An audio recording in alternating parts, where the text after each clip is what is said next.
أعوذ بالله من الشيطان الرجيم. بسم الله الرحمن الرحيم. الحاقة ما الحاقة وما أدراك ما الحاقة كذبت ثمود وعاد بالقارعة فأما ثمود فأهلكوا بالطاغية وأما عاد فأهلكوا بريح صرصر عاتية سخرها عليهم 7 ليال و8 أيام حسوما فترى القوم فيها صرعى كأنهم أعجاز نخل خاوية فهل ترى لهم من باقية وجاء فرعون ومن قبله والمؤتفكات بالخاطئة فعصوا رسول ربهم فأخذهم أخذة رابية إنا لما طغى الماء حملناكم في الجارية لنجعلها لكم تذكرة وتعيها أذن واعية فإذا نفخ في الصور نفخة واحدة وحملت الأرض والجبال فدكتا دكة واحدة فيومئذ وقعت الواقعة وانشقت السماء فهي يومئذ واهية والملك على أرجائها ويحمل عرش ربك فوقهم يومئذ 8 يومئذ تعرضون لا تخفى منكم خافية فأما من أوتي كتابه بيمينه فيقول هاؤم اقرءوا كتابيه إني ظننت أني ملاق حسابية فهو في عيشة راضية في جنة عالية قطوفها دانية كلوا واشربوا هنيئا بما أسلفتم في الأيام الخالية صدق الله العلي العظيم. الحاقة ما الحاقة وما ادراک ما الحاقہ، وہ ثابت ہو چکنے والی کیا ہے، وہ ثابت ہو چکنے والی، اور تو نے کیا سوچا کیا ہے وہ ثابت ہو چکنے والی. کذبت ثمود وعاد بالقارعہ، جھٹلایا سمود اور عاد نے اس کوٹ ڈالنے والی کو. فاما ثمود فاہلکوا بالطاغیہ، سو جو سمود تھے سو غارت کر دیے گئے اچھال کر.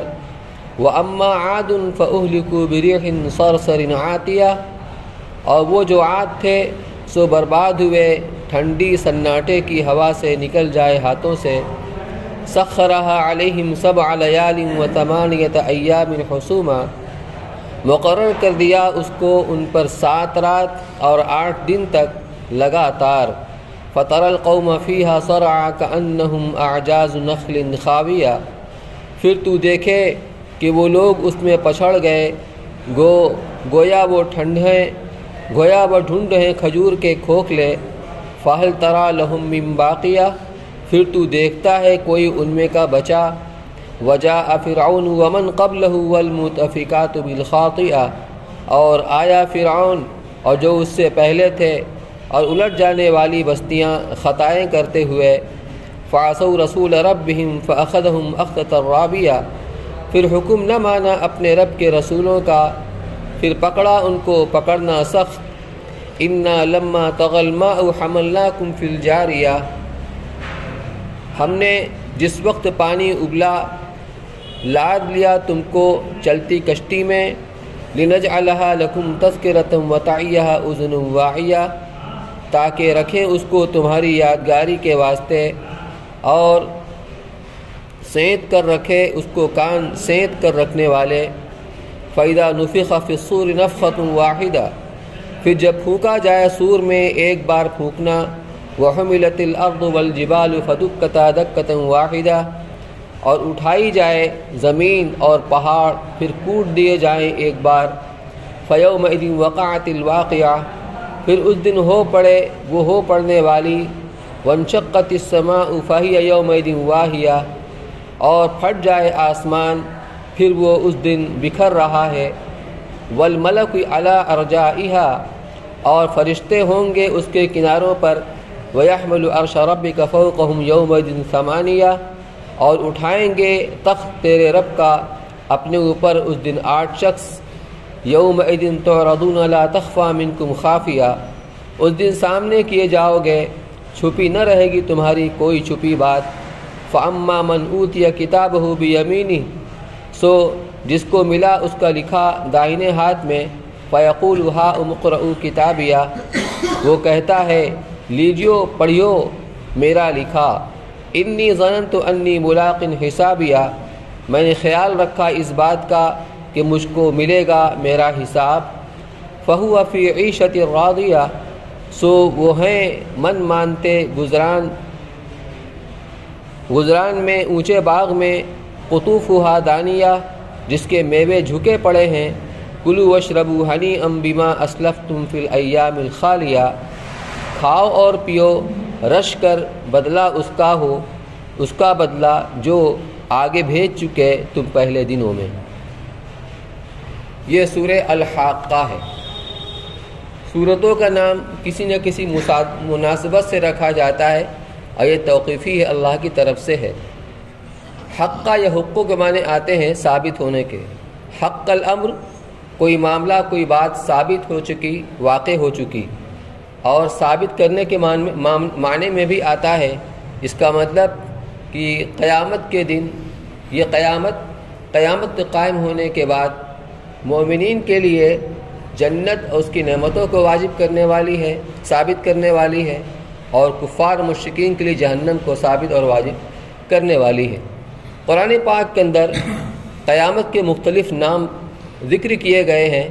یہاں پر 3 نام ذکر کیا گیا ہے.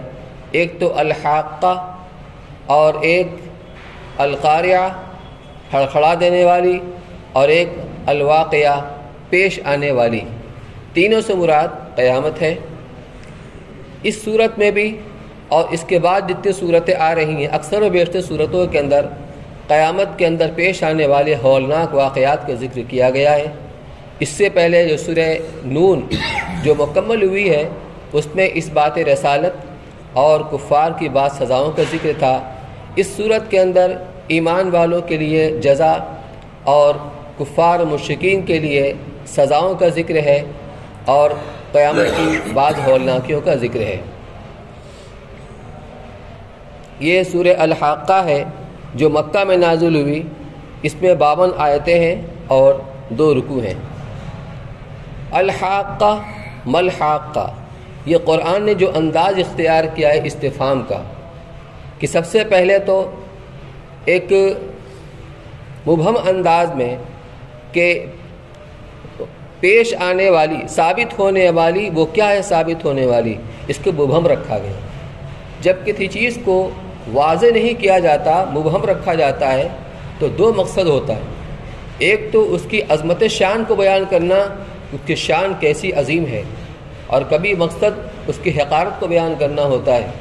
یہاں اس کی عظمت کو بیان کرنا مقصود ہے کہ پیش آنے والی ثابت ہونے والی. ملحاقہ وہ کیا ہے ثابت ہونے والی. وما ادراک ملحاقہ مزید اس سسپنس کو برقرار رکھنے کے لیے اس کی عظمت کو ظاہر کرنے کے لیے کہ آپ کو کیا پتہ ہے کیا ہے وہ ثابت ہونے والی.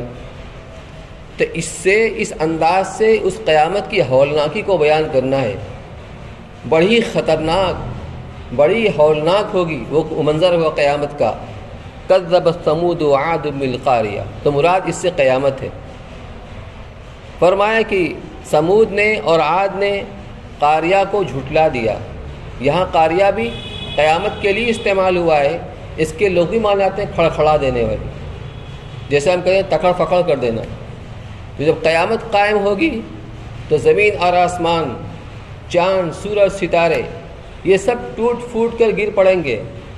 چاند سورج بے نور ہو جائیں گے اور آسمان بھی ٹوٹ جائے گا اور زمین بھی تہس نہس ہو جائے گی.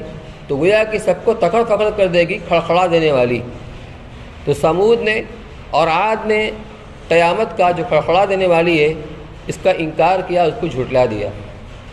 یہ ثمود اور عاد کون ہے؟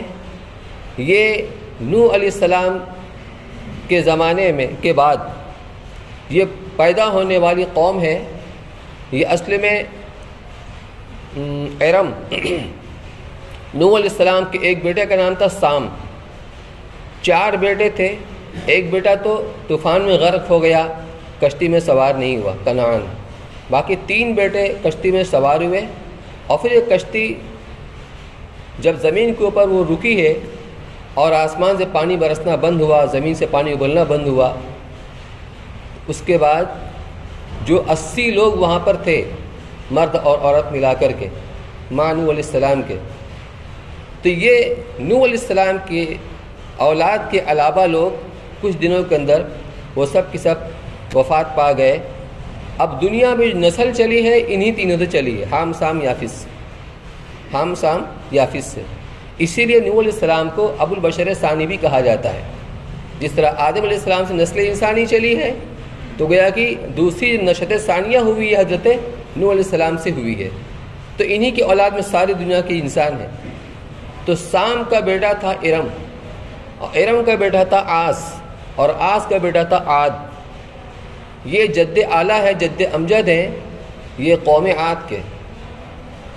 اسی طریقے سے سام کے بیٹے ارم، اور ارم کا دوسرا بیٹا ان کا نام ہے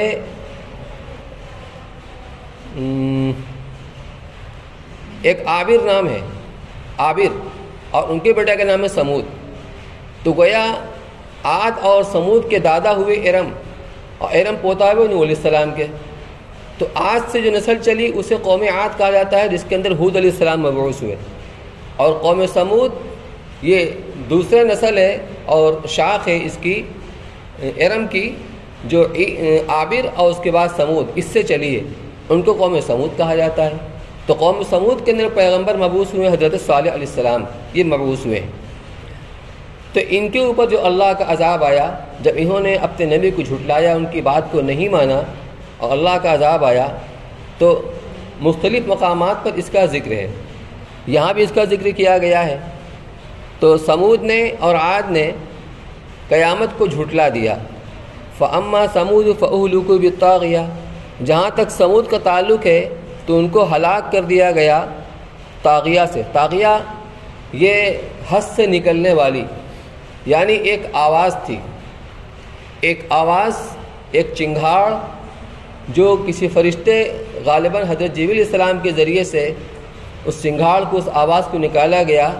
اس کے اندر اتنی طاقت تھی کہ یوں سمجھ لیجئے دنیا میں جتنی بھی بجلیاں نازل ہوئیں، گری، اور جتنی بھی آواز اور دھماکہ وسفوٹ دنیا کے اندر ہوا ہے اور آئندہ ہوگا، سب کا مجموعہ اکٹھا کر دیا جائے اس سے بھی زیادہ.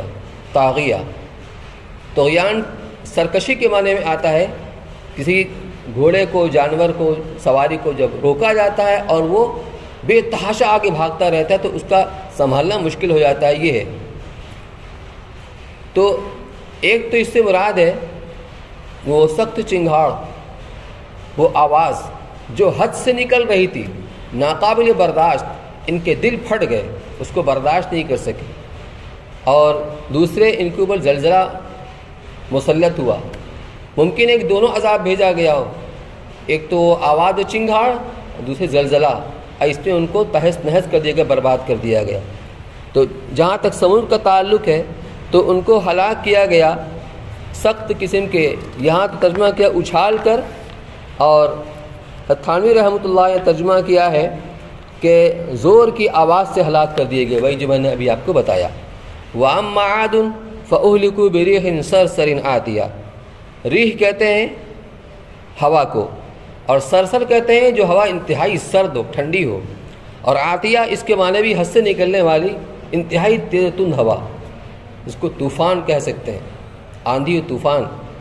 تو جہاں تک عاد کا تعلق ہے ان کو ہلاک کیا گیا تیز و تند سرد آندھی سے اور ہوا، تیز و تند ہوا سے. یہ کیسی ہوا تھی؟ یہ جو ہوا ان کے اوپر مسلط ہوئی ہے، تو یہ جو قوم عاد تھی یہ بہت ڈیل ڈول کے تھے، بہت لمبے تڑنگے تھے، غیر معمولی. اللہ ان کو بہت غیر معمولی طاقت بھی عطا فرمائی تھی کہ راستے کے اندر لگے ہوئے درخت کو اکھاڑ لیا کرتے تھے. یہ ان کا دعویٰ تھا من اشد منا قوہ، کہ ہم سے زیادہ طاقتور کون ہے، ہم سپر پاور ہیں۔ تو اللہ نے اپنے نبی کے ذریعے سے فرمایا کہ ان کو اس کا جواب دیا جائے کہ جس نے تمہیں پیدا کیا ہے وہ کہیں زیادہ طاقتور ہے۔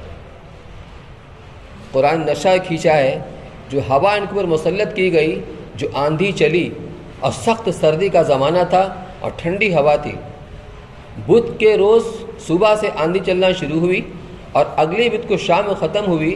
اس طرح 8 دن اور 7 رات مسلسل یہ آندھی اور ہوا چلتی رہی اور ان کو اٹھا اٹھا کر فضا میں لے جاتی، وہیں سے پٹکتی تھی۔ کأنہم اعجاز نخل خاویہ، یہ ایسے ہو گئے گویا کہ کھجور کے تنے اور کھجور کی جڑ، جیسے وہ گر جائے زمین کے اوپر، اس طرح یہ ہوا نے ان کو اٹھا اٹھا کر پٹکاتا اور سب کی سب تہس نہس ہو گئے۔ تو بہرحال عاد کو ہلاک کیا گیا تیز تند آندھی کے ذریعے۔ سخر علیہم 7 لیال و 8 ایام حسوما، ان کے اوپر اللہ نے ان کو مسلط کر دیا تھا 7 رات اور 8 دن متواتر تسلسل کے ساتھ۔ فَتَرَى الْقَوْمَ فِيهَا صَرْعًا، بس اے مخاطب تو دیکھتا یا تو دیکھے گا اس قوم کو کہ اس میں وہ گری پڑی ہے، سرا منے پچھاڑا ہوا، گری پڑی ہے، یعنی اگر کوئی ان کو دیکھتا اس وقت میں تو سب کی سب گرے پڑے تھے، چھیتے ہوئے تھے۔ کأنہم اعجاز نخل خاویہ، ایسا معلوم ہو رہا تھا گویا کہ وہ گرے ہوئے کھجور کے تنے اور اس کی جڑ ہیں۔ فہل تری لہم من باقیہ، تو اے مخاطب کیا تو دیکھتا ہے کسی کو کہ ان میں سے باقی بچ گیا؟ چاہے عاد کے اوپر اللہ کا عذاب آیا ہو یا سمود کے اوپر اللہ کا عذاب آیا ہو، اور کوئی بھی قوم جس پر اللہ کا عذاب آتا ہے کوئی بچتا نہیں ہے مگر وہی اس کو اللہ ہی محفوظ رکھے۔ تو کیا تم ان میں سے کسی کو بچا ہوا پاتے ہو، دیکھتے ہو؟ وجاء فرعون ومن قبلہ والمؤتفکات بالخاطیہ، اور فرعون آیا اور اس سے پہلے، فرعون سے پہلے جیسے قوم لوط علیہ السلام، والمؤتفکات، فرعون سے پہلے قوم نوح علیہ السلام، والمؤتفکات اس کے معنی آتے ہیں ملی ہوئی بستیاں، چونکہ حضرت لوط علیہ السلام جس بستی کی طرف بھیجے گئے تھے وہ ملی ہوئی بستیاں تھیں، یا کہ ان پر عذاب آیا تو آپس میں مل گئیں۔ اس کا ایک ترجمہ کیا جاتا ہے کہ الٹی ہوئی بستیاں، کیونکہ ان کے اوپر جب عذاب آیا تو ایک تو پتھروں کی بارش کی گئی اور دوسرے جبریل علیہ السلام نے اس بستی کو زمین کے انتہائی اندر سے اس کو اکھاڑا اور انتہائی اوپر لے جا کے اس بستی کو پلٹ دیا، تو دونوں عذاب اس کے اوپر آیا، سنگ باری بھی کی گئی، پتھروں کی بارش بھی ہوئی اور اس بستی کو اکھاڑ کر پلٹ دیا گیا۔ تو مؤتفکات مانے الٹی ہوئی بستیاں۔ تو فرعون آیا اور اس سے پہلے یعنی قوم نوح علیہ السلام، اور الٹی ہوئی بستیوں والے، الٹی ہوئی بستیاں بالخاطیہ، انہوں نے بڑے بڑے قصور کیے۔ مراد بستی والے ہیں، بستی قصور نہیں کرتی، بستی والے، جیسے قرآن میں ہے وَاسْأَلْ الْقَرْيَةَ، اور آپ پوچھئے بستی سے، تو بستی سے نہیں پوچھا جاتا ہے، بستی والوں سے پوچھا جاتا ہے، وہاں مضاف اہل جو ہے محذوف ہوا کرتا ہے، یا مراد وہی ہے۔ انہوں نے بڑے بڑے قصور کیے، وہ قصور کیا ہے؟ کفر و شرک کیا اور اپنے نبی کی باتوں کو نہیں مانا۔ فَعَصَوْا رَسُولَ رَبِّهِمْ، چنانچہ انہوں نے اپنے رب کے رسولوں کا کہنا نہیں مانا، نہ تو کفر و شرک سے توبہ کیا، نہ توحید کا اقرار کیا۔ فَأَخَذَهُمْ أَخْذَةً رَابِيَةً، تو اللہ تعالیٰ نے انہیں سخت پکڑنا پکڑا، یعنی عذاب کے اندر اللہ نے انہیں پکڑ لیا۔ اِنَّا لَمَّا طَغَى الْمَاءُ حَمَلْنَاكُمْ فِي الْجَارِيَةِ، تو قوم فرعون کو تو اللہ نے غرق کر دیا، اور قوم فرعون کو بھی اللہ نے غرق کر دیا، اور اسی طریقے سے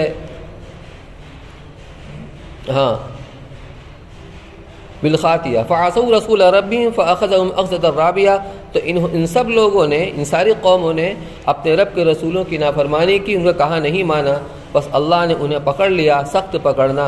اِنَّا لَمَّا طَغَى الْمَاءُ حَمَلْنَاكُمْ فِي الْجَارِيَةِ، اب یہاں نوح علیہ السلام کے قوم کے ساتھ جو معاملہ پیش آیا اس کو بیان کیا جا رہا ہے کہ جب پانی میں طغیانی آئی، اللہ نے جب نوح علیہ السلام کے پاس سے وہی بھیجی کہ اب جتنے لوگ اسلام اور ایمان قبول کر چکے ہیں اب مزید کوئی مسلمان نہیں ہوگا۔ کتنا زمانہ ملا؟ 950 سال، یہ تبلیغ کا زمانہ ہے۔ چنانچہ قرآن کی تو جو عربی کی تفسیر ہے جلالین شریف، اس میں لکھا ہوا ہے کہ 40 سال کی عمر میں نوح علیہ السلام کو نبوت ملی اور 950 سال تک انہوں نے تبلیغ کا کام کیا نبوت ملنے کے بعد، اور طوفان نوح کے بعد 60 سال زندہ رہے۔ کتنا ہو گیا؟ 1050 سال۔ تو ان کی یہ دعوت و تبلیغ کی زندگی وہ 950 سال ہے۔ ایک نسل آئی ختم ہو گئی، دوسری نسل آئی، تیسری نسل آئی، لیکن یہ کام کرتے رہے۔ لیکن جب اللہ کی طرف سے بتا دیا گیا کہ اب کوئی اور مزید ایمان قبول نہیں کرے گا، پھر نوح علیہ السلام نے ان کی تکالیف سے تنگ آ کر یہ نوح علیہ السلام کو بہت مارتے تھے۔ جماعتوں کے اندر تو پہلے عام طور سے واقعہ سناتے تھے کہ نوح علیہ السلام کو ان کی قوم اتنا مارتی تھی پتھروں سے کہ پتھر سے ڈھک دیتی تھی، اتنا مارتی تھی۔ پھر حضرت جبریل علیہ السلام آتے اور پتھر ہٹاتے تو نوح علیہ السلام پوچھتے میرا کیا کام ہے؟ کہا وہی کام ہے۔ تو کئی جماعتوں سے میں نے مذاکرہ کیا کہ آپ یہ سوچئے کہ نبی انسان ہی تو ہوتے ہیں، ماں فوق الفطرت کوئی چیز تو نہیں ہوتے، تکلیف ان کے اوپر بھی آتی ہے، چوٹ انہیں بھی لگتی ہے۔ حضور صلی اللہ علیہ وسلم کو احد کے میدان میں کتنا زخم پہنچا تھا۔ اگر کسی آدمی کو اتنا پتھر سے مارا جائے کہ پتھر جمع ہوتے ہوتے اس میں آدمی ڈھک جائے تو وہ زندہ بچے گا، لیکن یہ ضرور بہت مارتے تھے، بہت تکلیف پہنچاتے تھے۔ تو نوح علیہ السلام نے پھر اللہ سے بد دعا کی، تب اللہ نے حکم دیا کشتی بناؤ۔ اب کشتی بنائی، کہاں بنا رہے ہیں؟ خشکی میں، اور اسے مذاق اڑا رہے ہیں، بڑی میاں کدوں کو دماغ سٹیا گیا ہے۔ بہرحال جب اللہ کا حکم آیا تو آسمان سے پانی برسنا شروع ہوا اور زمین سے پانی ابلنا شروع ہوا، اور نہ جانے کتنے زمانے تک، کتنے دنوں تک یہ پانی برستا رہا، ابلتا رہا۔ تقریباً 40 دن تک مسلسل بارش ہوتی رہی، زمین سے پانی ابلتا رہا، جتنے درخت تھے، جتنے پہاڑ تھے، سب زیر آب ہو گئے۔ اب دنیا کی کوئی مخلوق نظر نہیں آتی سوائے اس کشتی کے اور کشتی سوار کے۔ تو اس کو فرمایا کہ لما طغى الماء حملناكم في الجاریہ، جب پانی میں طغیانی پیدا ہوئی، طغیانی آئی، یعنی پانی جب ابل کر کے اور ہر چیز زیر آب ہو گئی، حتیٰ کہ پہاڑ بھی، اس کی چوٹیاں بھی، حملناکم فی الجاریہ، تو ہم نے تم کو سوار کیا کشتی کے اندر۔ یہ اللہ نے اپنا احسان، اس کا ذکر فرمایا ہے، ہم نے تمہیں کشتی میں سوار کیا۔ مخاطب کون ہے؟ یہ جو صورت نازل ہو رہی ہے اور مکہ میں نازل ہوئی ہے، اس وقت مخاطب مشرکین مکہ ہیں، تو اللہ نے ان کو تو سوار نہیں کیا تھا، لیکن مراد ہے کہ تمہارے آباء و اجداد کو، کہ اگر ہم ان کے ایمان کی برکت سے انہیں سوار کر کے ان کو نہ بچاتے تو ان کی نسل میں تم ہونا، آج تمہارا وجود بھی نہ ہوتا۔ وہ مومن تھے تو ہم نے ان کے ایمان کی وجہ سے ان کی حفاظت کی، اور انہی کی نسل میں تم آج موجود ہو، اس لیے ان کی طرف نسبت کر دی کہ تم کو ہم نے کشتی میں سوار کر کے تمہیں ہم نے بچا لیا۔ کیوں؟ لِنَجْعَلَهَا لَكُمْ تَذْكِرَةً وَتَعِيَّهَا أُذُنٌ وَاعِيَةٌ، تاکہ ہم تمہارے واسطے اس کو یادگار اور عبرت بنا دیں، بعد میں آنے والوں کے لیے۔ ایسی حرکت مت کرنا، کیونکہ اگر ایسی حرکت کرو گے تو اس کا انجام یہ ہے۔ چنانچہ قرآن نے ان کو مخاطب کر کے اور کہا بھی کہ دیکھو، جب یہ سفر کرتے ہیں ملک شام کا تو راستے میں وہ ساری الٹی ہوئی بستیاں، معذب بستیاں پڑتی ہیں، کبھی راستے کے دائیں طرف کی بائیں طرف۔ جیسے ہمارے یہاں ہائی وے ہوتا ہے کہ وہ دور تک چلی جاتی ہے، کئی شہروں صوبوں کے اندر وہ چلی جاتی ہے۔ تو اس زمانے میں بھی ایک راستہ بنا ہوا تھا، اس راستے کے دائیں بائیں وہ بستیاں ان کو وہاں پر ملتی تھیں، اور مختلف ذرائع سے ان کو بھی پتہ تھا کہ یہ وہ بستیاں ہیں جہاں ان لوگوں کا عذاب ہوا جنہوں نے اپنے نبی کو تکذیب کی تھی، جھٹلایا تھا۔ تو تمہیں عبرت نہیں ہوتی؟ یہ ایسا کیوں کیا؟ تاکہ ہم اس واقعے کو تمہارے واسطے یادگار اور عبرت بنا دیں۔ وَتَعِيَّهَا أُذُنٌ وَاعِيَةٌ، اور یاد کرنے والے کان اسے یاد رکھیں، مراد ہے کان والے یعنی انسان، اس کو یاد رکھیں اور اس سے عبرت حاصل کریں، اور اللہ کی اور اس کے نبی کی اطاعت اور فرمانبرداری کریں۔ فَإِذَا نُفِخَ فِي الصُّورِ نَفْخَةٌ وَاحِدَةٌ، پھر جب پھونکا جائے سور میں، ایک بار پھونکنا، یعنی پہلی مرتبہ سور پھونکا جائے گا، یہ ہوتا ہے، اس کو نفخ صاعق بھی کہتے ہیں اور نفخ فزع بھی کہتے ہیں۔ فزع کے معنی گھبرانا، گھبراہٹ، الصعق کے معنی بے ہوشی۔ بعض لوگوں نے یہ کہا کہ ایک نفخ فضا ہے اور ایک نفخ صعق ہے اور ایک نفخ حشر ہے، یعنی ایک بار جب سور پھونکا جائے گا تو اس سے لوگوں پہ گھبراہٹ طاری ہوگی، اور ایک بار سور پھونکا جائے گا تو سب بے ہوش ہو جائیں گے، اور وہی بے ہوشی منتج ہوگی موت کے اوپر کہ بے ہوش ہونے کے بعد سب کے سب مر جائیں گے، ختم ہو جائیں گے۔ اور ایک جو سور پھونکا جائے گا اس سے جتنے لوگ مرے تھے وہ سب کے سب، یعنی ساری مخلوق زندہ ہو جائے گی اور محشر کی طرف چلنا شروع کر دے گی۔ لیکن روایات کو اور آیات کو جمع کرنے کے بعد جو نتیجہ نکالا ہے محققین علماء کرام نے، کہتے ہیں کہ اصل میں نفخ دو ہی ہے، دو ہی بار سور پھونکا جائے گا، اور شکل یہ ہوگی جب پہلی بار سور پھونکا جائے گا تو غیر معمولی آواز ہوگی۔ یہ جب سور پھونکا جائے گا یہ سینگ کی طرح کوئی چیز ہوتی ہے، حضرت اسرافیل علیہ السلام ہر وقت منہ میں لگائے ہوئے ہیں، ایک گھٹنے کے بل کھڑے ہوئے ہیں کہ جہاں ادھر سے اشارہ اور ہم سور پھونکے تو اتنی بھیانک خوفناک آواز ہوئی کہ لوگ گھبرا جائیں گے۔ کبھی ایسا ہوتا ہے نا، یہ خوفناک آواز آتی ہے، پھر کیا آواز کیسی آ رہی، تو اسی خوفناکی یا اس کا ہولناکی اس سے لوگ گھبرا جائیں گے، اور پھر وہی گھبراہٹ بڑھتے بڑھتے بے ہوشی کی شکل اختیار کر لے گی، اور پھر وہی بے ہوشی میں لوگ مر جائیں گے۔ من فی السماوات و من فی الارض فصیق من فی السماوات و من فی الارض، زمین والے بھی بے ہوش ہو جائیں گے اور آسمان کے فرشتے بھی بے ہوش ہو جائیں گے، اور سب کے اوپر پھر فنا طاری ہو جائے گا، موت طاری ہو جائے گی۔ فَإِذَا نُفِخَ فِي الصُّورِ نَفْخَةٌ وَاحِدَةٌ، پھر جب سور میں ایک بار پھونکا جائے گا، وَحُمِلَتِ الْأَرْضُ وَالْجِبَالُ فَدُكَّتَا دَكَّةً وَاحِدَةً، اور زمین اور پہاڑوں کو اٹھا دیا جائے گا۔ یہ پہاڑ جس جگہ پر جمے ہوئے ہیں کہ اس کے ہلنے کا کوئی تصور نہیں کر سکتا، اتنے بڑے بڑے پہاڑ وزنی ہوا کرتے ہیں کہ لیکن جب وہ قیامت قائم ہوگی، سور پھونکا جائے گا تو اپنی جگہ چھوڑ دیں گے، اپنا بیس چھوڑ دیں گے اور ریزہ ریزہ ہو جائیں گے، اور دھنکی ہوئی روح کے پہاڑوں کی معنی یہ پہاڑ اڑتے پھریں گے، ریزہ ریزہ ہو جائیں گے۔ تو زمین کو اور پہاڑوں کو اٹھا لیا جائے گا اپنی حیث سے، اپنے بیس سے۔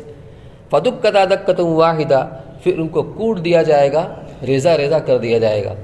فَيَوْمَئِذٍ وَقَعَتِ الْوَاقِعَةُ، پھر اس دن واقع ہو جائے گی واقع ہونے والی یعنی قیامت، یہ بھی قیامت کا ایک نام ہے۔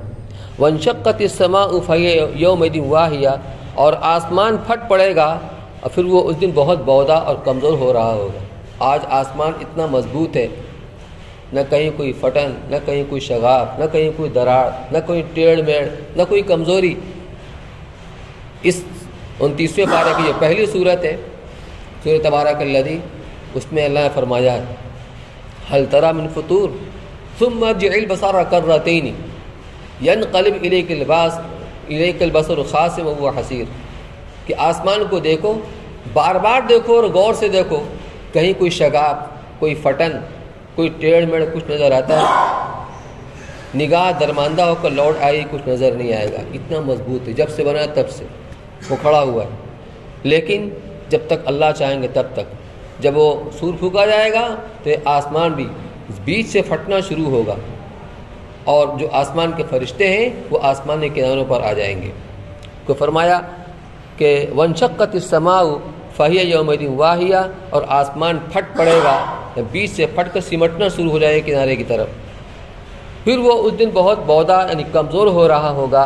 وَالْمَلَكُ عَلَىٰ أَرْجَائِهَا، اور فرشتے اس سے کناروں کی طرف آ جائیں گے۔ جب بیچ سے پھٹنا شروع ہوگا تو فرشتے کناروں کی طرف آ جائیں گے۔ وَيَحْمِلُ عَرْشَ رَبِّكَ فَوْقَهُمْ يَوْمَئِذٍ ثَمَانِيَةٌ، اور اس دن آپ کے رب کا عرش 8 فرشتے اٹھائے ہوئے ہوں گے۔ قیامت سے پہلے تو 4 فرشتے جو حملۃ العرش کہے جاتے ہیں، اٹھانے والے ہیں، لیکن اس وقت 8 فرشتے ہوں گے جو اس کو اللہ کے عرش کو اٹھائے ہوئے ہوں گے۔ عرش کے لغوی معنی تو آتے ہیں تخت کے، تخت شاہی، لیکن ہم اللہ کے عرش کو اس پر قیاس نہ کریں، تو یہ سمجھانے کے لیے ہے۔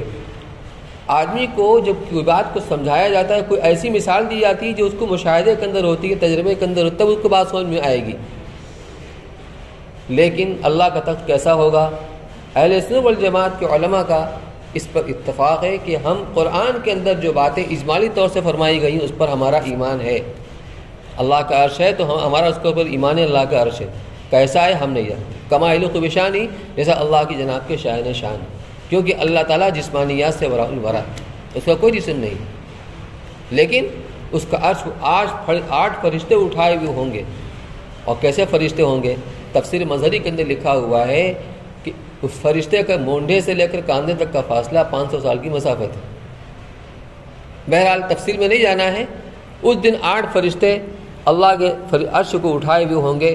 یومئذ تعرضون لا تخفی منکم خافیہ، اس دن تم پیش کیے جاؤ گے، اپنے رب کو حضور پیش کیے جاؤ، کس لیے؟ حساب کتاب کے لیے۔ لا تخفی منکم خافیہ، تمہاری کوئی بات بھی اس سے چھپی ہوئی نہیں ہوگی، یا کوئی بھی اللہ کی نگاہ سے چھپ نہیں سکتا، دنیا میں بھی کوئی نہیں چھپ سکتا۔ انسان کے دل کے اندر پیدا ہونے والے خیالات جو خود اس انسان سمجھتا ہے کہ میرے دل میں یہ بات آئی ہے اور کسی کو کان و کان خبر نہیں، اللہ اس کو بھی جانتا ہے، حتیٰ کہ جو خیال ابھی دل پہ گزرا بھی نہیں ہے اور آئندہ گزرنے والا ہے، اللہ اس کو بھی جانتا ہے۔ یعلم السر واخفی، اس کو بھی جانتا ہے، تو اس دن نہیں جانے گا۔ ایک بات یہ بھی بتلانا ہے کہ قیامت کے دن جب سور پھونکا جائے گا تو جو زمین اور آسمان کا نظام دھرم بھرم ہو گیا تھا، اب نئی زمین آئے گی وجود کے اندر، بدل دی جائے گی۔ یہ زمین ایسی ہوگی کہ بالکل سیدھی ہوگی۔ آج تو زمین یہ بال کی طرح گول ہے، دنیا پوری سیدھی نہیں ہے، جیسے بال ہے جو جتنا بڑا وہ گولا ہوتا ہے اس کے اعتبار سے کچھ حصہ اس کا برابر ہوتا ہے، پھر بعد میں ڈلوان ہوتا ہے، ایسی زمین کا معاملہ ہے۔ لیکن اس بالکل سیدھی ہوگی، چورس، اور ایسی زمین ہوگی کہیں پر کوئی درخت نہیں ہوگا، کہیں کوئی پہاڑ نہیں ہوگا، کہیں کوئی گڈھا نہیں ہوگا، بالکل سیدھی زمین ہوگی، صاف شفاف سفید، کوئی چھپ نہیں سکے گا۔ تو اللہ تعالیٰ سے کوئی نہیں چھپ سکے گا، نہ کوئی انسان چھپے گا، نہ اس سے کوئی اچھا اور برا کیا ہوا عمل چھپے گا۔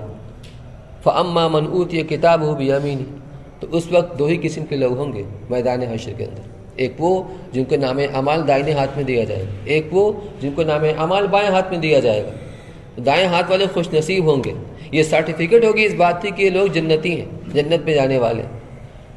تو فَأَمَّا مَنْ أُوتِيَ كِتَابَهُ بِيَمِينِهِ، پھر نام اعمال اڑائے جائیں گے، اور نام اعمال اڑائے جائیں گے، اور وہاں آدمی اپنے اختیار سے دائیں ہاتھ سے نہیں اچک لے گا، جس کو اللہ کی طرف سے یہ مقدر ہوگا، جس کے بارے میں اللہ کا فیصلہ ہوگا، دائیں ہاتھ والا، اس کے دائیں ہاتھ میں وہ نام اعمال ملے گا، وہ اپنے اختیار سے دائیں ہاتھ میں بائیں ہاتھ والا نہیں لے سکتا کہ چلا اچک کر لے لے۔ جو بائیں ہاتھ والے اللہ کے علم میں ہیں ان کو بائیں ہی ہاتھ میں ملے گا، دائیں ہاتھ میں نہیں ملے گا۔ تو فَأَمَّا مَنْ أُوتِيَ كِتَابَهُ بِيَمِينِهِ، جس کو اس کا نام اعمال دائیں ہاتھ میں دیا جائے گا، فَيَقُولُ هَاؤُمُ اقْرَءُوا كِتَابِيَهْ، وہ اپنے آس پاس والوں کو مارے خوشی دکھاتا پھرے گا۔ جیسے نتیجہ جب ہوتا ہے اور بچوں کو جب سنایا جاتا ہے نتیجہ، یہ فرسٹ نمبر سے کامیاب ہے، یہ امتیازی نمبر سے کامیاب ہو گیا، تو اس کو خوشی کو ٹھکانا نہیں ہوتا ہے، وہ ہر ایک کو دکھاتا پھرتا ہے، دیکھو میرا رزلٹ، دیکھو میرا نتیجہ دیکھو۔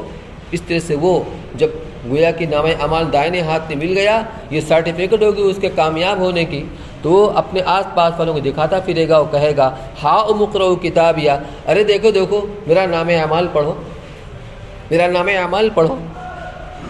انی ظننت انی ملاق حسابیہ، مجھے تو اس بات کا پورا یقین اور اعتقاد تھا کہ مجھے اپنے حساب پر جانا ہے، پہنچنا ہے، مجھے اللہ کے سامنے پیش ہونا ہے، اور پوری زندگی کا جو کچھ ہم نے کیا اچھا برا اس کا حساب دینا ہے۔ اسی لیے دنیا میں اس نے ایمان اور تصدیق کا راستہ اختیار کیا اور آخرت کی تیاری میں لگا، آج اس کا نفع اسے پہنچ رہا ہے۔ اور فی عیشۃ راضیہ، چنانچہ آج وہ پسندیدہ زندگی کے اندر ہوگا، خود عیش زندگی، خوش عیش زندگی، پسندیدہ زندگی کے اندر ہوگا۔ ایسی زندگی جنت پہ جانے کے بعد ملے گی جو مانگو گے ملے گا۔ اور آدمی بہت ساری چیز چاہتا ہے لیکن زبان سے کہہ نہیں سکتا، جو دل کے اندر خیال جو پیدا ہوا ہے، تمنا آرزو پیدا ہوئی، وہ ملے گا، مانگنے پر بھی ملے گا، بغیر مانگے بھی دیا جائے گا۔ ایسی زندگی ہوگی، تکلیف کی کوئی چیز نہیں ہوگی، وہ پسندیدہ زندگی کے اندر ہوگا۔ فی جنت عالیہ، یعنی بہشت بری کے اندر ہوگا، اونچے اونچے باغات کے اندر ہوگا۔ قطوفها دانیہ، جس کے پھل انتہائی قریب ہوں گے، کھڑے بھی بیٹھے بھی لیٹے بھی، اپنے مسیری پہ لیٹے ہوئے ہیں، کوئی پھل کھانے کو جی چاہ رہا ہے، ارادہ کیا، پھل قریب آ گیا، ہاتھ بڑھا کے توڑ لیا، تو کھڑے بھی، بیٹھے بھی، لیٹے بھی، ہر حال میں قطوف و دانیہ اس کے پھل انتہائی قریب ہوں گے، جھکے ہوئے ہوں گے۔ کلوا واشربوا ہنیئا بما اسلفتم فی الایام الخالیہ، کہا جائے گا کھاؤ اور پیو مزے سے بسبب ان اعمال کے جو تم نے آگے بھیجے ہیں پہلے دنوں میں، یعنی دنیا کی زندگی میں جو اعمال تم کر کے تم نے بھیجا تھا، اسی امید پر کہ آخرت میں ہمیں اس کو ثواب ملے گا، تو لو اس کا مزہ اڑاؤ، کھاؤ اور پیو مزے سے۔ آگے ان لوگوں کا ذکر ہے جن کا نام اعمال ان کے بائیں ہاتھ میں دیا جائے گا، انشاءاللہ آپ اگلی طرف میں استعمال فرمائیں گے۔ بہرحال قرآن کا پیغام یہ ہے، یہ دن تو آ کے رہے گا، کوئی لاکھ انکار کرے، کسی کے انکار کرنے سے کچھ نہیں ہوتا۔ قیامت آ کے رہے گی، الحاقہ ہے، الواقعہ ہے، القاریہ ہے، لہٰذا عقل مندی کا تقاضا ہے کہ آدمی اس دن کے آنے سے پہلے اس کی پوری تیاری کرے۔ اور من مات فقط قامت قیامت، جب آدمی کی موت ہو جاتی، وفات ہو جاتی ہے، تو اس سے قیامت گویا قائم ہو جاتی ہے۔ یہ انفرادی قیامت ہے، کیونکہ قیامت میں جو کوئی پیش آنے والا ہے اس کی جھلک مرنے کے بعد اس کے سامنے آنا شروع ہو جاتی ہے۔ اللہ تعالیٰ ہم سب کی صحیح تیاری کی توفیق نصیب فرمائے۔ دعا کریں۔ اللهم صل على سيدنا وشفيعنا ونبينا مولانا محمد وبارك وسلم۔ ربنا ظلمنا انفسنا وان لم تغفر لنا وترحمنا لنكونن من الخاسرين۔ الہ العالمین ہم سب یہاں بیٹھنے کو بے انتہا قبول فرما، اے اللہ کہنے سننے کو قبول فرما، کلام پاک اور تیرے قرآن پاک کے یہ تفسیر اور اس کی تشریح بیان کی گئی، اس میں جو بھی کمی کوتاہی ہوئی اپنے دریا رحم سے معاف فرما۔ اللہ ان کے مضامین کو ہمارے دلوں کے اندر پیوست فرما۔ یا اللہ ہم سب کو آخرت کی سچی پکی تجاری کی توفیق نصیب فرما۔ اے اللہ ٹوٹے پھوٹے طریقے پر جو کچھ عمل ہو رہا ہے تیری توفیق سے ہو رہا ہے، اے اللہ بھرپور مدد شامل حال فرما، اس کی حقیقی اور پوری تیاری کرنے کی توفیق نصیب فرما، اپنی مدد شامل حال فرما، امت کی حال پر رحم فرما، امت کی زندگی میں 100% دین کو زندہ فرما۔ اے اللہ پریشان حال کے پریشانوں کو دور فرما، مصیبتوں کو دور فرما، ہر ایک شخص کی جائز مرادوں کو اپنے فضل و کرم سے پوری فرما، ہماری دعاؤں کو فضل و کرم سے قبول فرما۔ وصلی اللہ تعالی علی خیر خلقہ سیدنا محمد وعلی آلہ وصحبہ اجمعین برحمتک۔